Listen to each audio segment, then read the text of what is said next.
Okay, time for a further exploration of this Riemann sum technique for approximating the bounded area under a curve. So for example, let's suppose we've got this curve f of x equals x squared, and we want to find the area or approximate the area below that curve above the x-axis between 0 and 1.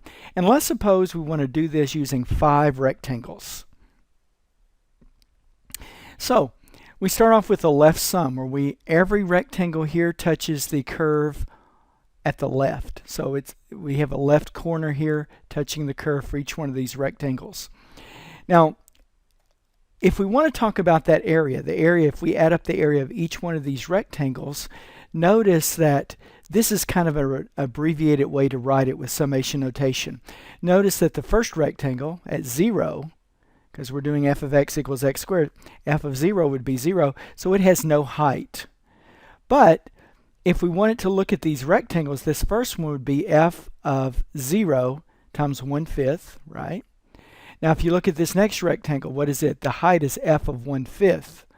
So when k equals 1, we have f of 1/5 times 1/5, height times width, and we get that first rectangle.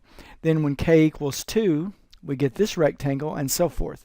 In other words, this right here is a representation of the left Riemann sum, an approximation for the area under that curve for f of x equals x squared for 5 rectangles. Now, we could be a little more general and say, okay, what about for just n rectangles? Let's suppose instead of using 5 rectangles, I use n of them. Well, notice that this goes from 0 to 1 with 5 rectangles. So what I would do, and notice up here I've got 4. So instead of going from 0 to 4, we're going from 0 to n minus 1. Because when we use 5 rectangles, we went from 0 to 4. When we use n rectangles, we'll go from 0 to n minus 1. So you can see how the limits here match up. Now, we replace the 5 with an n. Because we don't have 5 rectangles, we have n rectangles. Now notice that, so this, and this are the same. This is general down here. This is general for just n rectangles. So this is a formula that gives us an approximation which will be small, right?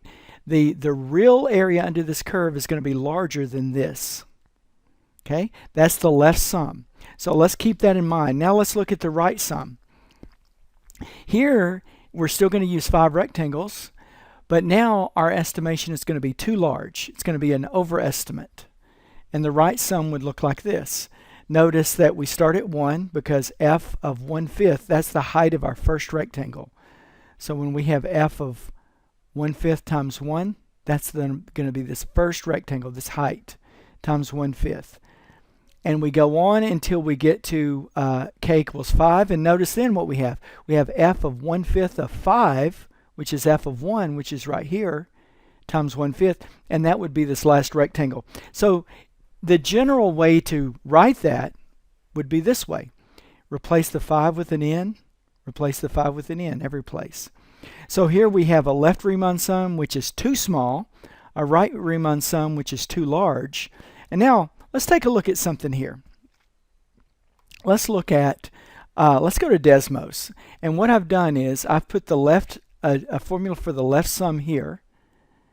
And what this is just going to do is give us a value. So as we let k change, as we let k increase in values, it's going to change the value of this sum. So if k is 5, 6, 7, and so forth, it's going to increase this sum, change this sum. Now, now this is the left sum and this is the right sum. Now notice I've got down here a slider, and this is so far where k equals 1. Here's where k equals 1. The right sum, this one right here, is up here. The left sum is down here. Now this right here, this line right here, this is the actual area under the curve, which is 1/3. I just know that to be the case. So the area bounded above by x squared, below by the x-axis between 0 and 1, the exact value of that is 1/3. But look what happens is here, if we estimate with 1 rectangle this is what we got. The right sum is 1, the left sum is 0. Now let's do two rectangles. Okay? Now notice. See, here's the 1/3. This is the true area. This is the lower estimate. This is the bigger estimate. Left sum, right sum. And look what happens if I go to 3 rectangles, 4 rectangles. Look what happens.